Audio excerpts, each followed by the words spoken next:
Each night this week on News 4 at 6, station owner Jim Rogers has talked with GOP presidential candidate Congressman Ron Paul. Now tonight, Jim talks with the candidate about restoring America's economy.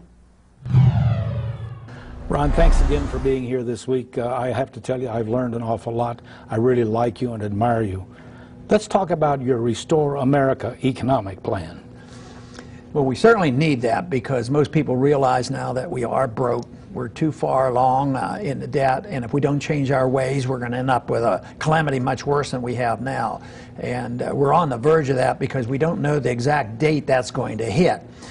I operate under the assumption that the foundation of our economic system, and actually the system that holds our liberties together, it's been undermined. The termites have eaten away at the foundation, but the building, the society has not collapsed, but we're in the danger of that. So we have to do something about this. So the program that I have designed is, if debt is the problem, sovereign debt worldwide, our debt, every place you look, it's debt, debt, debt.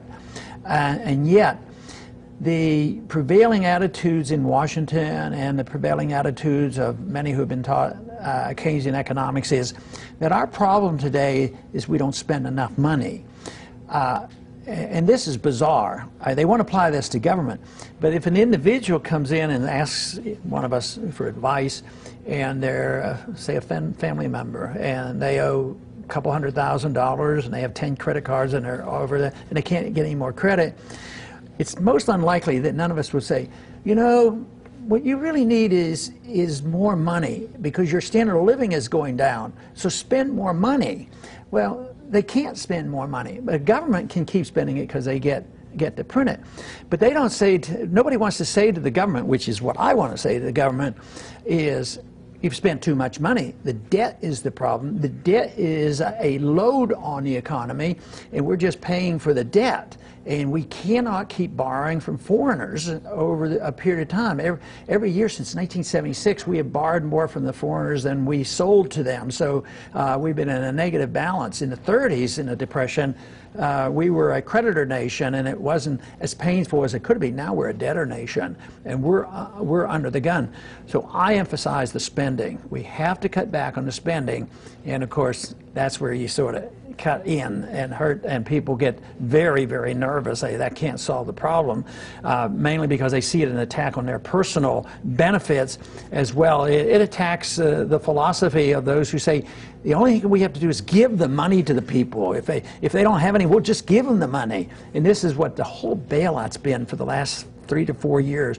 The Treasury has done it. The Congress has passed out $1 trillion, but the Federal Reserve was involved in $15 trillion worth of passing out credit, $5 trillion to help the foreign banks. It cannot continue. Common sense tells us that it will not work. So I want to cut spending. I think the easiest place to cut spending is overseas. Cut the foreign aid, the foreign operations, the military operations. It's time to come home. We went into Korea when I was in high school. We're still there, spending billions and billions of dollars. All that money we spend on our military personnel, I'd like to bring them home as quickly as possible. Get them to start spending their money here at home and work away from this transition. But we have to change our idea about the foreign policy.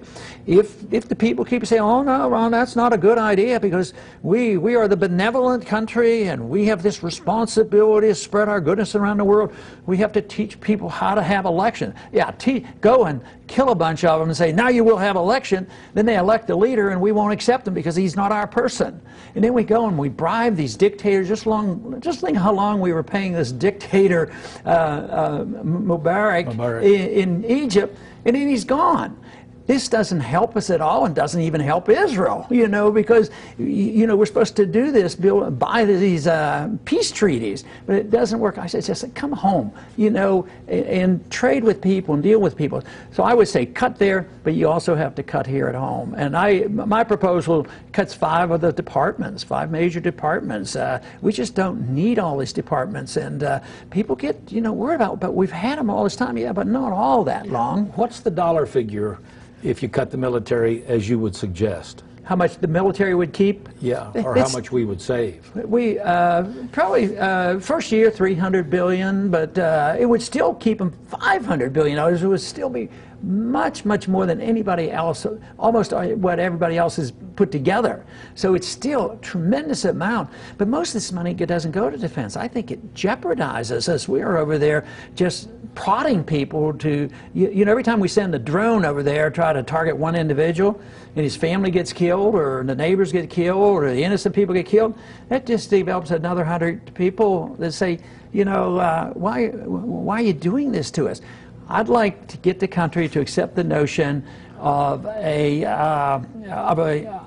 golden rule foreign policy. Anytime we do anything to anybody else, ask the question, what would we do if somebody did that to us? And if China becomes a little stronger and us a little weaker, and they start dropping drones on us, or putting their military troops on our land, or protecting their oil in the Gulf of Mexico, Americans aren't going to be very happy. But why do we think they should accept this? So all this spending actually makes us less safe, and it contributes to our bankruptcy. So I think it's the bankruptcy that will bring us to our knees, and we will have to come home under our circumstances.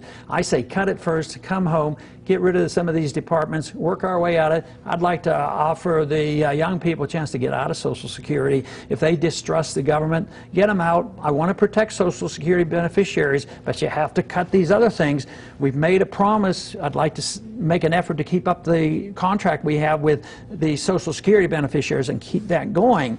But we'd have to have a consensus on cutting spending in order to preserve these programs until we work our way out of it. Where's inflation? You know, I lived through the time when I was borrowing money at 3 over prime, and prime was 21% under the Carter administration, and it just shut down the whole world. Where is inflation sitting at this point? Because I don't see it rearing its ugly head yet, but it must be there someplace. No, it is there. Yesterday, a matter of fact, even a government statistic showed that the producer price index went up 7% in the last year. That's a lot, so that's going to go into the consumer price index. But if you look, the government gives you false figures. Can you believe that? They claim that the price inflation is 2% or so. But if you go back to the old way of calculating the CPI, it's closer to 9%. People know that their standard of living is going down, so inflation is there. But inflation isn't always equal. Inflation of prices go into certain areas that the government gets more involved in, like they help boost the price of houses up abnormally. They're very much involved in education. Cost of education is huge. Cost of medical care, we're very much involved in medical care, the government. So you have cost increases, so it cancels out most of the benefits they try to give. So we have a lot of inflation. That probably is the biggest threat. That is what will bring us to our knees once we see this price level actually being conceded to be 10, 12, 15, 20%. I predict it'll come if we don't change our ways. Thanks for being here this week. I'm sure everybody who's watching will have learned a lot. Good luck to you. Thank you very much. Now, if you'd like to know more about what Jim Rogers has to say about Nevada issues, you can follow him on Twitter /JimRogersNevada.